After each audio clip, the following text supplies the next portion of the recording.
وش ما بات معلش، مع احترامي ليك الجاي مش ليك. لو انت الكوتش انا ما بسكتش، اول ما اقول الكوتش وش ما تسكتش. حبيبي خدعوك فقالوا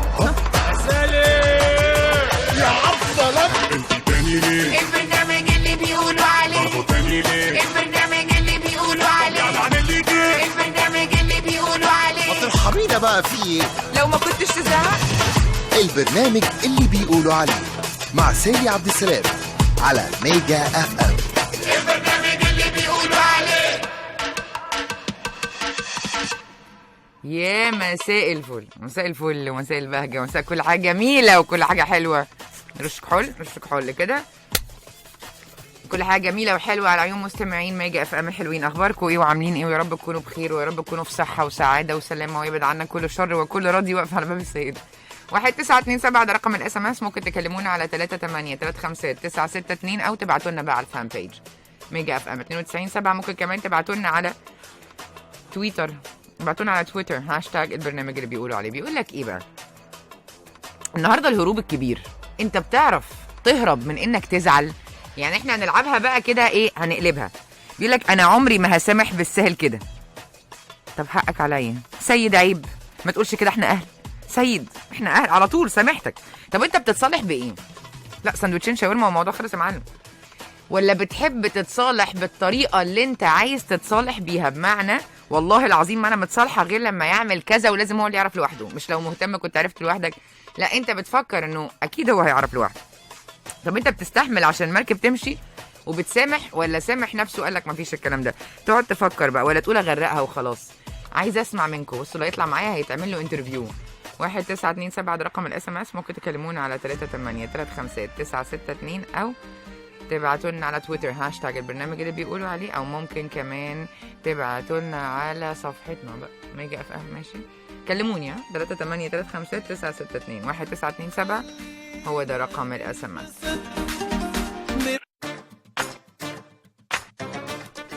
واحد 927 ده رقم الاس ام اس، ممكن تكلمونا على 3835 او تبعتوا لنا على تويتر. يقول لك ايه بقى انا عمري ما سامح مهما حصل. طب حقك عليا سامح، عيب ما تقولش كده، احنا اهل. بتصالح بسرعه ولا لا، ولا لازم تتصالح بطريقه معينه؟ طب ايه اللي عمرك ما تسامح فيه؟ حد يقول لك انا عمري ما سامح في الكذب، عمري ما سامح في الخيانه، عمري ما سامحك يا كذاب كده، فاهم؟ 1927 ده رقم الاس ام اس.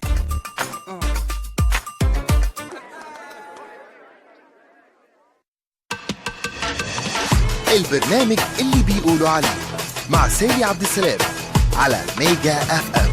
البرنامج اللي بيقولوا عليه. 1927 ده رقم الاس ام اس. ومعانا بالصدفه يا جماعه الراجل اللي كان مزعل مراته وصلحناهم على بعض. انت مين؟ انت مين؟ عملت فيك ايه؟ بهدلتك ها؟ لا طبعا. صلحتك؟ لا طبعا.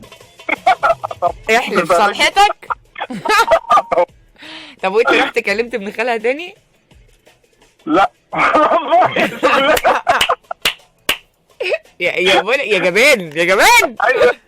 عايز افهمك ان انا قطعت العيله بتاعتها كلها عشان ترتاح هي ها؟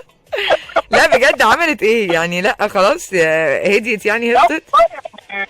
كلمه حلوه وهديه لطيفه. جبت لها ايه بقى؟ جبت لها هديه ايه؟ لا بقى خلاص. لا كلمني عن نفسك شويه. لا انا احب اعرف كل حاجه. لا انا المذيعه هنا. هكلمك عن نفسك لكن مش هكلمك عن هدايا. يا ما جاب الخراب لامه ولا يا هدايا. طب بقول لك صلحتك؟ قول والله العظيم صلحتني. والله الحمد لله. هي لو بس كانت معايا كنت خليتها كلمتي كلها. طب وانت يعني انت رحت لها بعد ما انا خليتكم تتكلموا على الهوا تصلحها على الهوا؟ قالت لك ايه بقى؟ انت لازم تفضحنا كده. انت على فكره انا اول مره اشوف ست تقول لراجل كمان انت اللي تقول لها ما تحترمي نفسك انت كل شويه فطحانه في كل حته. قالت لك كده تفضحنا كده؟ انت قلت لها ايه بقى؟ بحبك يا سهى، بحبك يا سهى. طب انت بتتصالح بسرعه ولا؟ احنا النهارده الحلقه عن السماح يا عبد الله يا اخويا سماح. انت بتتصالح بسرعه؟ بقى لك دي بقى مشكله، ولا عشان انت عامل نصيبه وراح مكلم بتقول لك استحملت اهانات بسببه من عيلتي بسببه، يعني خناقتها مع عيلتها بسببك؟ لا والله انا بقول لك، انا يعني من اقل كلمه والله بصي يعني اقول لك حاجه والله، ده فعلا انا شايف ان هو عيب فيا وعيب خطير. ايه بقى؟ وفي ناس بيقول لك ده احلى حاجه فيك، ان إنك هي إيه؟ عارفه ممكن حد مزعلني وبمجرد ما يضحك في وشي مش هقول لك لا لا انا عارفه بتوع تبتشي سر نجاحي وكده، انا عارفاكم. لا والله العظيم بكلمك والله العظيم بجد. عارفاكم، على النعمه عارفاكم. فهي دي بجد يمكن انا شايفها من العيوب اللي فيا. طب انت يعني هي صالحتك خلاص، انت متاكد؟ لا. طب ما ينفعش، ما فيش امل ان انتوا تتخانقوا تاني؟ لا ما انا هجيبك انت. ما انا احنا ورانا حاجه، احنا نتخانق ونعمل مش عارف ايه ونجيبوا مذيع. طب وراكي انت من راديو ما انت فاكره. احنا وراك لحد ما تتحبسي، او يا اما تقعدي في البيت، تختاري اقعد في البيت بكرامتي يا باشا. طب بقول لك ايه، انت بقى لما بتقعد كده ايه تفكر؟ انت بتحب تتصالح بطريقه معينه ولا ما بيفرقش معاك؟ لا والله مش فكره ما بحبش، هي حاجه يعني ممكن تقول انا بحب اتصالح بفكره بطريقه معينه، معلش يا جماعه ما تصالحونيش غير بالطريقه اللي انا عايزها، انا اسف. لا بص، هو حسب الزعل وحسب غلاوه البني ادم اللي قدامك وحاجات كتير. طب يعني انت بتحب تصالح بطريقه معينه ولا طب هي بتصالح اسرع ولا انت مراتك؟ لا انا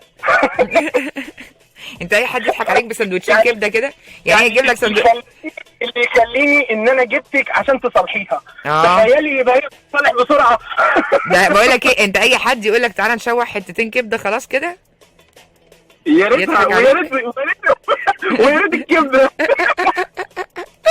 الله العظيم انت عالمي. بقول لك ايه، الراجل الفرفوش رزق، انت عالمي ونورتني، ميرسي يا محمد والله. ثانك يو، باي باي باي باي. اهو اول حد معانا في الحلقه بالصدفه يا جماعه، طلع ان هو اللي كان متخانق على مراته واحنا صالحناهم على بعض. والله العظيم انا ما عارفه يا جماعه اخرتها رايحه فين.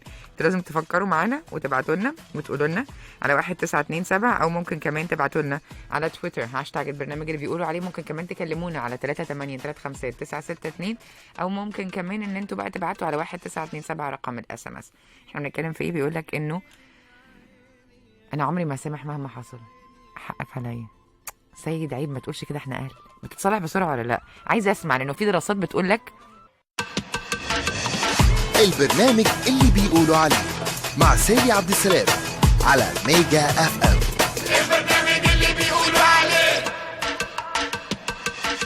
والبرنامج اللي بيقولوا عليه بيقول لك انا فضلت اسامح لا انا ما بتسامحش بسرعه. طب عشان خاطري، طب حقك عليا سامح، ما تقولش كده، عيب احنا اهل. في ناس بتتصالح بسرعه جدا، انت كده ولا لا؟ طب انت لازم تتصالح بطريقه معينه، يعني انا عايزه اتصالح بطريقه معينه. ايه اللي حاجه اللي عمرك ما تسامح فيها؟ رد على كل الاسئله، اتفضل يا استاذ خالد.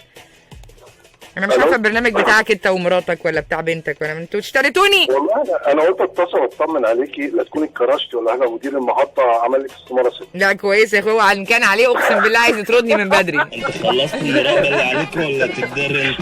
والله العظيم تقريبا اقسم بالله بنتخانق كل يوم وحاجه كرب، والناس فاكرانا ايه كلاوي الجنيوس بتاعنا هو اللي هيخلص. ربنا يعلم يعني، يا رب انا مش عايزاه تاني.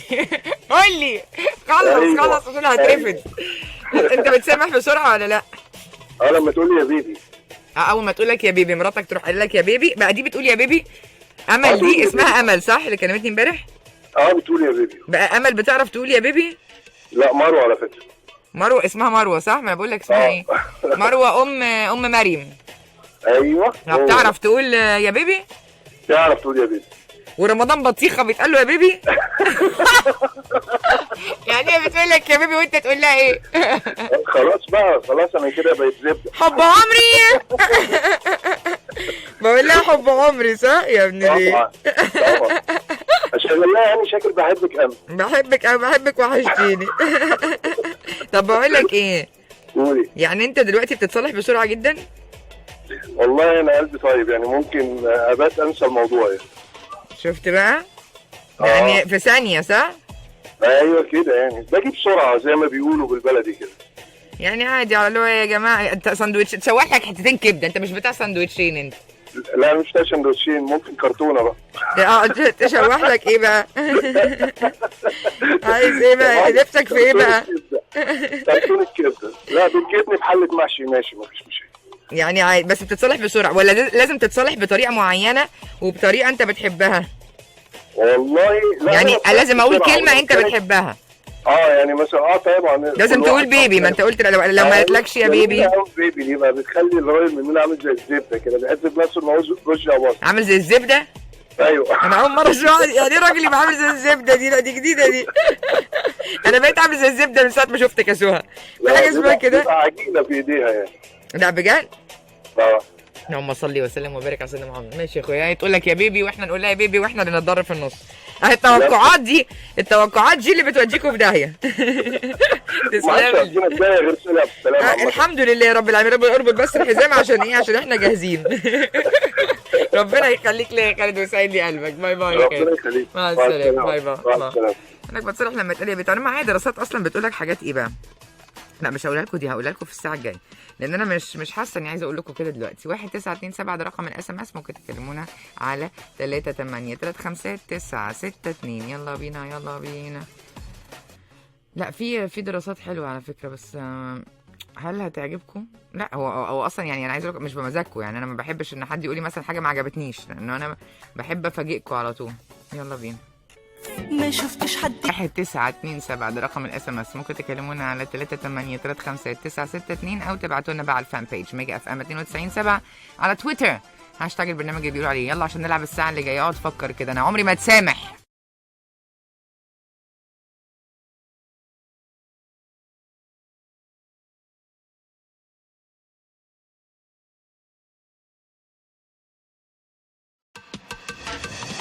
البرنامج اللي بيقولوا عليه مع سالي عبد السلام على ميجا اف ام. البرنامج اللي بيقولوا عليه.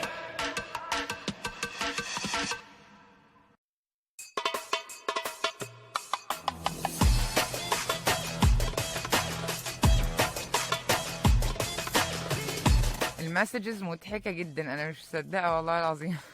ليه وبتشتكوا امهاتكم ليه؟ طب وبقى لما تضربوا علقه هتستفادوا ايه؟ 1927 ده رقم الاس ام اس، ممكن تكلمونا على 3835962. ننزل المايك عشان ما نصور، عشان تشوفونا كمان على السوشيال ميديا. بيقول لك ايه بقى؟ 3835962 ده رقم التليفون. ممكن تبعتوا لنا كمان على ميجا اف ام 927 او ممكن تبعتوا لنا على تويتر هاشتاج البرنامج اللي بيقولوا عليه. الهروب الكبير. انت بتهرب ازاي؟ بمعنى انا عمري ما هسامح بالساهل كده. طب بقول لك ايه؟ حقك عليا. سامح عيب، ما تقولش كده، احنا اهل. عارف اللي هو سيد انا صالحتك خلاص. بتتصالح بايه؟ وايه الطريقه اللي ممكن تتصالح بيها؟ طب انت عارف ان في دراسات عن السماح. لا بس مش هقولها دلوقتي، هقولها لكم كمان شويه. بيقول لك ايه بقى؟ انه في ناس بتصالح بطريقه معينه، يعني ساندوتشين شاورما والموضوع خلص. في ناس تقول لك لا انا عمري ما سامح في كذا. يا بسمه حبيبة قلبي اللي منورة الدنيا. اللي مضلمه الدنيا. عامله ايه يا بسمه؟ لا يا قلبي، لا منورة الدنيا والله. قولي لي بقى يا بسمه، انت بتسامحي ولا ما بتسامحيش؟ مش عايزه مثاليه. ايوه ناس جدع مع ناس. مين بقى اللي ما بتسامحيش معاهم خالص؟ بصي اولا يعني الاهل شويه. مع الاهل ما بتسامحيش خالص؟ ها ما بعرفش اسامح قوي. ازاي؟ ده العكس يا بنتي. ازاي؟ طب بقول لك ايه، يعني اخوكي واخواتك وكده ايه؟ مع اخواتي بسامحهم جدا جدا، اذا كان عبد الله او الهام او كريمه. يعني عبد الله والهام وكريمه اخواتي اسامحهم. ماما وبابا؟ ماما ايوه، انما بابا لا مش قوي يعني. ليه بابا لا؟ ليه؟ اشمعنى ده اللي دايما ناقمين عليه؟ بابا عمل ايه؟ ما بعرفش اسامحه بسرعه عشان بيجرحني. بيقول لك ايه بقى؟ يعني ايه اوحش حاجه بابا قالها؟ يعني بيقعد يقول لي كلام مش. قولي لي، عايزه اسمع. اكيد في حاجه سايبه جواكي اثر. اقول لك لما يجي يفضل عليا مرات ابنه بيقول لها ايه بقى؟ بينصفها يعني عليكي؟ بينصفها جدا على بيقول لها ايه بقى؟ بيقول لها انت البيت كله، انت ما فيش حد اصلا بيجيب حاجه، ما فيش حد ليه حاجه، البيت كله بتاعك انت يا بنتي. ما بيقول لها كده وخلاص عشان ما يحسسش ان هي غريبه، ما انت كده البيت بتاعك. هقول لك وكان في موقف برضو كده يعني حاجه فيها غش، فقلت له حرام الغش حرام، عمال اقول له قال لي الغش حرام عندك انت عشان انت عاميه ما بتشوفيه. قال لك كده يا بسمه؟ والله العظيم لا. طب انت بقى لما قال لك كده وانت كفيفه قلت له ايه؟ قلت له والله ايه نعمه اعمل قلب مش اعمل نظر. هي بص بصراحه هي يعني نكته مضحكه، بس للاسف في صورة انت هتضحك عليها. طب ما قلتلوش انا زعلت منك؟ ما حدش يقول لحد كده يا بابا؟ لا بالعكس، الكلمه دي عاديه. انا على طول له ما عنديش البصر بس عندي بصيره، انا قلبي حلو وقلبي سليم، واللي هيجي لربنا بقلب سليم مش مهم يا بابا اي حاجه.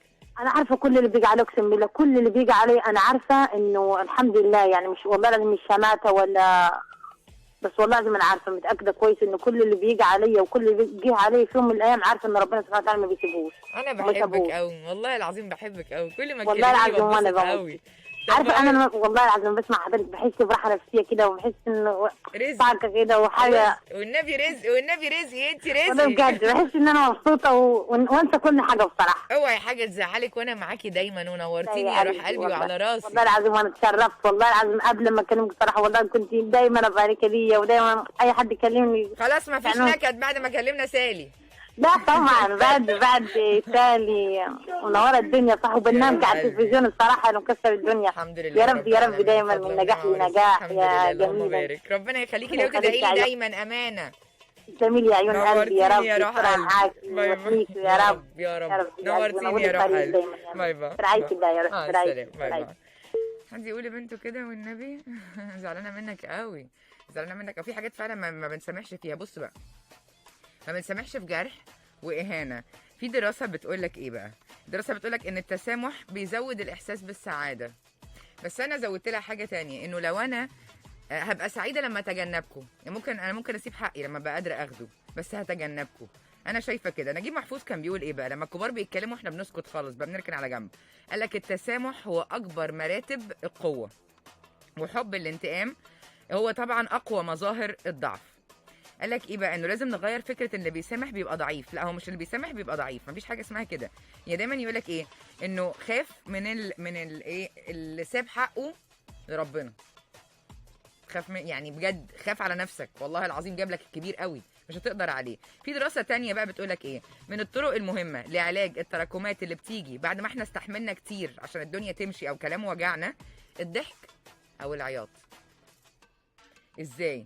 بيقول لك عشان ان انت لما بتخرج الطاقه السلبيه عشان تعرف تكمل، يا بتخرجها ان انت بتضحك، يقول لك خير اللهم اجعله خير، تلاقي حد بيضحك يا عيني من كتر ما هو موجوع، او تلاقي حد بيعيط من كتر ما هو شايل، فخلاص بيبقى انا حاسس ان انا هديت وفضيت يعني من جوه خلاص. انك تحكي مع حد بتحبه اللي مضايقك فتخرج الطاقه دي عشان تقدر تكمل تاني، ده طبيعي. بس في حاجات ما بنسامحش فيها. انت بتسامح بايه؟ وفي ناس لازم تتصالح بطريقه معينه. انا عايزه اعرف ايه الطريقه المعينه اللي انت بتتصالح بيها. في كلمات كده انا احب اسمعها، تقول لي كذا وكذا وكذا. لو ما قلتش كذا، ما انت لو مهتم كنت عرفت لوحدك. من بنات او ستات او 1927 ده رقم الاس ام اس. 1927 ده رقم الاس ام اس. ممكن تكلمونا على 3835 او تبعتوا لنا على ميجا اف ام 92.7. ممكن كمان تبعتوا لنا على التويتر هاشتاج البرنامج اللي بيقولوا عليه. معاكم سالي عبد السلام والبرنامج اللي بيقولوا عليه. ابن الجيران البرنامج اللي بيقولوا عليه مع سالي عبد السلام على ميجا اف ام. البرنامج اللي بيقولوا عليه. معلش سمر بتقول لك انا بتسامح باي كلمه حلوه. ده من على 1927. باي كلمه حلوه زي بخاف عليكي او انت غاليه عليا، حتى لو من اهلي او صحابي. طب والله يا سمر انت جدعه. انا عايزه اعرف ايه الكلمه اللي انت بتتصالح بيها. النهارده بنتكلم انه انا عمري ما هسامح مهما حصل. طب حقك عليا سيد، عيب ما تقولش كده، احنا اهل. ثانيه هبه عبد الله بتقول لك والله انا عبيطه، اي حد مزعلني لو جاب لي ايفون بصفه في ثانيه. انت عبيطه فعلا ما بتصفيش في ثانيه. لا يجيب لي كارت ميناتيل بتاع زمان. 1927 ده رقم الاس ام اس. بس معانا تليفون، معانا اسماء وبعد كده احمد. يا اسماء يا مساء الخير يا حلويات. مساء الفل يا اختي، السلام عليكم. عليكم السلام ورحمه الله وبركاته. انت يا اسماء بتصالحي بسرعه ولا ما بتتصالحيش بسرعه يا اختي؟ بصي انا بتصالح بس بيصعب عليا نفسي. ما كلنا يا اختي بيصعب علينا نفسي. بتعاير لا بس انا هقول لك حاجه، انا بزياده ممكن شويه يعني. ليه بقى يا اسماء انت بزياده؟ ليه انت مختلفه عن البني ادمين؟ لا مش مختلفه عن البني ادمين، لان انا ايه من النوع ممكن انا بتعصب بسرعه وبهدى بسرعه. بس لعلمك انا عايزه افكرك بحاجه. انا كوتش هنا، فانا اكيد بتاثر اكتر. انا الكوتش. طب ولو قلت لك انا الكوتش؟ هقفل في وشك السكه، احنا متفقين انت كل مره نفس اللعبه. لعلمك انا بعمل اللي انا عايزاه، هم خلاص صدقوا ان انا مجنونه، يعني هم هنا اقسم بالله ما حدش بقى يكلمني، خلاص جالهم بصي مناعه. انا بحبك يا سالي. عارفين شفتي الجبن سيد الاخلاق. خلصت المراقبه اللي عليك ولا لا بس انا فعلا بحبك. لا يا شيخ انا مش عايزاك تحبيني، انا عايزاك تخافي مني، انا ما بحبش حد يحبني. لا طبعا تحبيني وعلى راسي، وانا كمان بحبك والله. رب حبك في خلقه. اللهم بارك يا رب. الحمد لله رزقي والمصحف رزقي. قولي لي. بصي يا سالي، انا حاليا واقعه في مشكله ومليش يد فيها. انت مرتبطه؟ ايه اللي حاليا لا واقعه في انا مشكله؟ ايه ما مشكلتك؟ انا فاهم. تمام. بس انا مش عارفه اسامح فيها. ليه بقى؟ يعني حاجه كبيره؟ علشان انا مليش فيها اصلا واتحطيت فيها. طب ما عادي، ما هو دايما الجدع يبقى قاعد كده يلاقيهم عاملين بيرموا عليه طوب. الشجره متزهزهه بتزقلها الناس بالطوب. يعني انا اقول لك حاجه، يعني طرف تاني يعمل المشكله والمفروض الطرف ده وانا هو قاعده اللي في يحاسب. بيتنا البس يا اختي الحوار من غير ما اعمل حاجه. بالظبط. طب انا كده. فتحت بقي ولا اجي اديكوا على في وشكوا عشان بس لما يجي من اقرب الناس ليكي. لا ما هي ما بتجيش الا من اقرب الناس يا اختي. بصوا هقول لك حاجه، اقرب الناس دي انا من 20 سنه واخده حذري من عيلتي عامه. يعني انا بقولها بالفم المليان. القرايب يعني عقارب ولا القرايب مصايب؟ نحب نختار فيها الاثنين على فكره. ايوه طبعا هم الاثنين. طب القرايب حلوين؟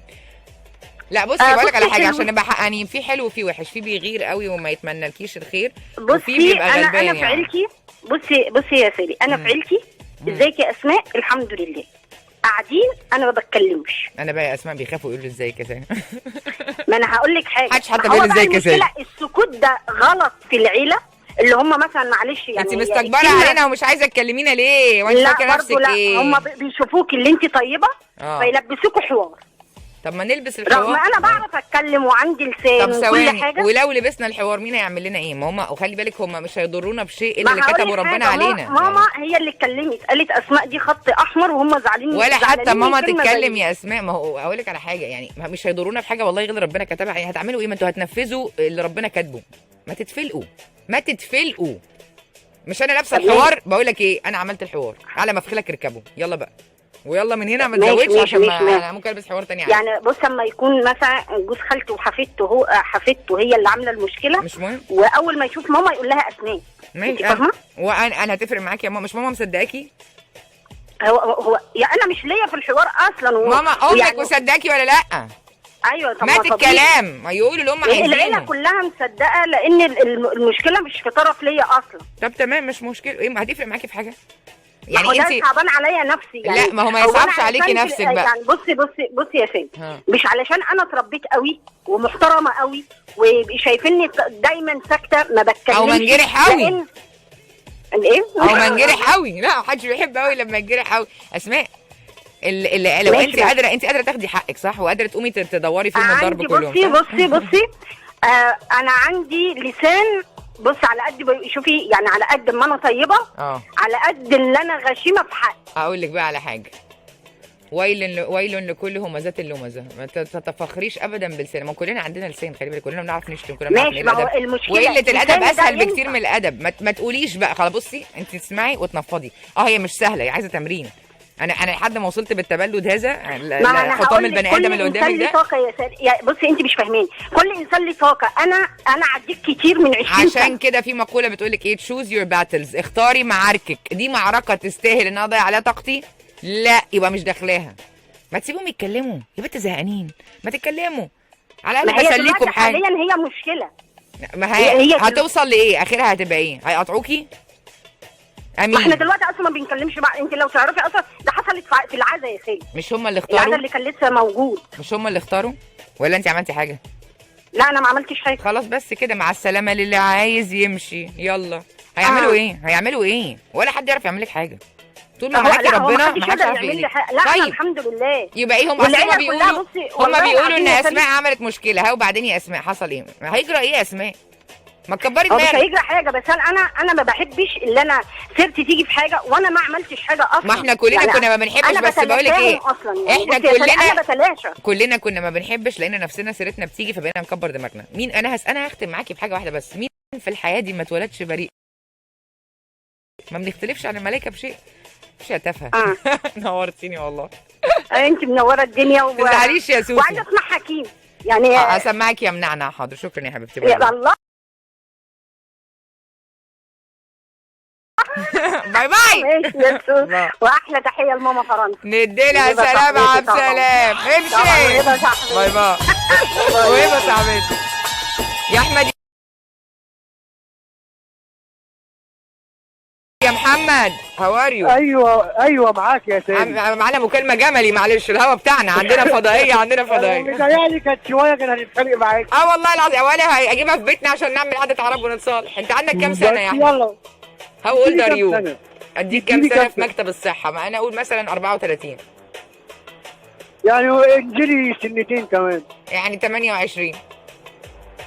لا ما انا مش فاضيالكوا. عندك كام سنه اخلص؟ كام؟ هتفرق. عشان اعرف دماغك رايحه فين بس. ماشي عندي 32. 32 حلوين. طب يا عم انت عايز ايه بقى؟ انت بتتصالح ولا ما بتتصالحش؟ لا انا بصالح، يعني ممكن لو بأقل كلمه خلاص. والله العظيم لو مش مع اي حد. لو ايس كريم خلاص ورز بلبن هتصالح. لا اعترف لي بغلطه وخلاص. ايه الكلمه اللي لازم تسمعها عشان تتصالح؟ عشان اصطلح لا اعترف لي بغلطه. يعني مفيش كلمه معينه مثلا يقول لك حقك عليا، ابوس راسك، حقك على راسي، يا عم انا بحبك، ده انا ماليش غيرك. لا ما بحبش. ده من عشمي برضو ما تزعلش. بحبش بس طالما اعترف لي بغلطه خلاص. ماشي. ما بحبش بقى اكبر في الموضوع وكده. شكرا يا احمد ونورتني. شوف الرجاله بسيطه ازاي. نورتني يا حبيبي. باي باي على راسي. باي باي. عايزه اقول لكم ان فهمي راجع النهارده. ويلكم باك يا فهميكو. وكنت عبقري. الجينيوس بتاعنا العبقري نزل النهارده. محمد فهمي هيكون معايا بعد كده وهيعمل لنا تجارب كتير ومعاه العاب كتير وافكار كتير بجد مبسوطه يا فهمي. الحمد لله على السلامه يا فهمي. 1927 ده رقم الاس ام اس. ممكن تكلمونا على 3835962 او تبعتوا لنا بقى على الفان بيج ميجا اف ام 92.7. ممكن كمان على تويتر هاشتاج البرنامج اللي بيقولوا عليه. ما تيجوا نعنع. يلا البرنامج اللي بيقولوا عليه مع سالي عبد السلام على ميجا اف ام. البرنامج اللي بيقولوا عليه. وهو قال لك ايه يا احمد؟ الو مخدود ليه يا احمد؟ مساء النور. تقولي طريقتك خطفاني ليه بقى؟ ليه ايه ليه بقى؟ اسلوبك مختلف. تحت الهوا معقول؟ نعم. ده انا كيوت جدا. اسلوبي مختلف في العموم ولا تحت الهوا؟ انا مش كيوت معقول؟ حماده حماده هزعل ليه يا حماده؟ لا خلاص. لا خلاص كيوت. انت بتشتغل ايه يا احمد؟ ظبوطه. معقول؟ ده انا بموت فيهم. لا استنى اديك سلام. معقول؟ طب في ظابط يتخطف. بقول لك يا احمد انا كانوا بيقولوا لي لو كنت ظابط كانوا هينزلوني على اسم الويلي.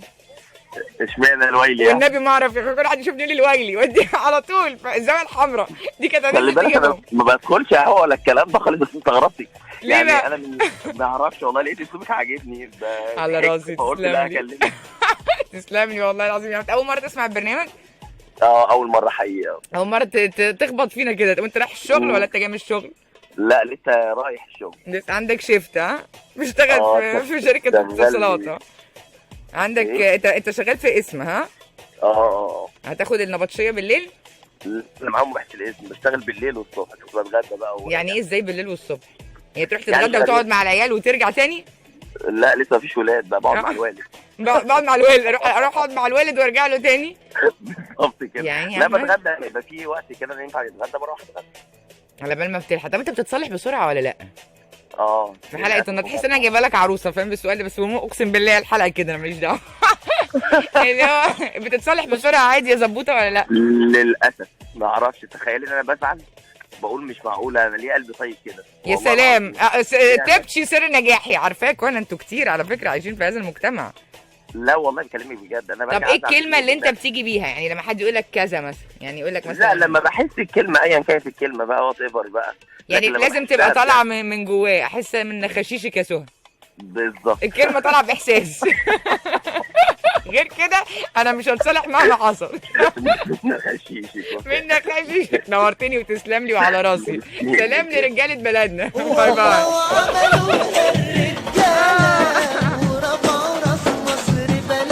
والله العظيم احتاروا فيها الاطباء. معقول انا مش كيوت؟ ده انا كيوته وكتكوته جدا. ده انا من اكوت 3 بنات فيك يا بلد. لا مش كيوت. عارف هي خضه كده. اللي هو ايه ده؟ في ايه؟ مالك ما تهدي كده.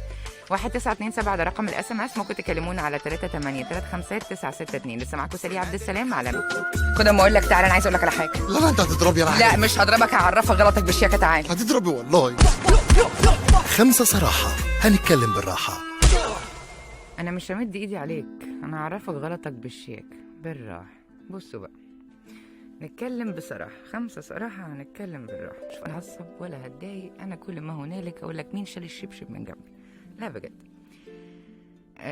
في ناس كتير بتبقى زعلانه ان هي بتتصالح بسرعه، مع انه اذا احب عبد رزقه لين القلب.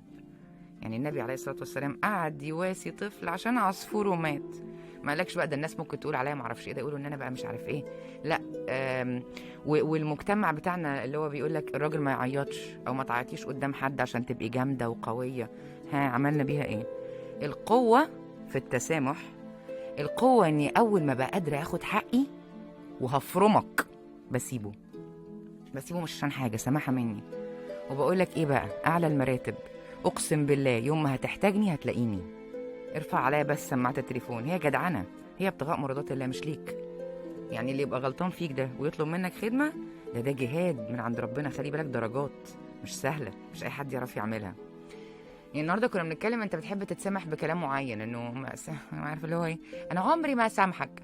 طب حقك عليا سيد، ما تقولش كده، عيب، احنا اهل. عارف اللي هو احنا اهل يا سيد. فبتتصالح بسرعه.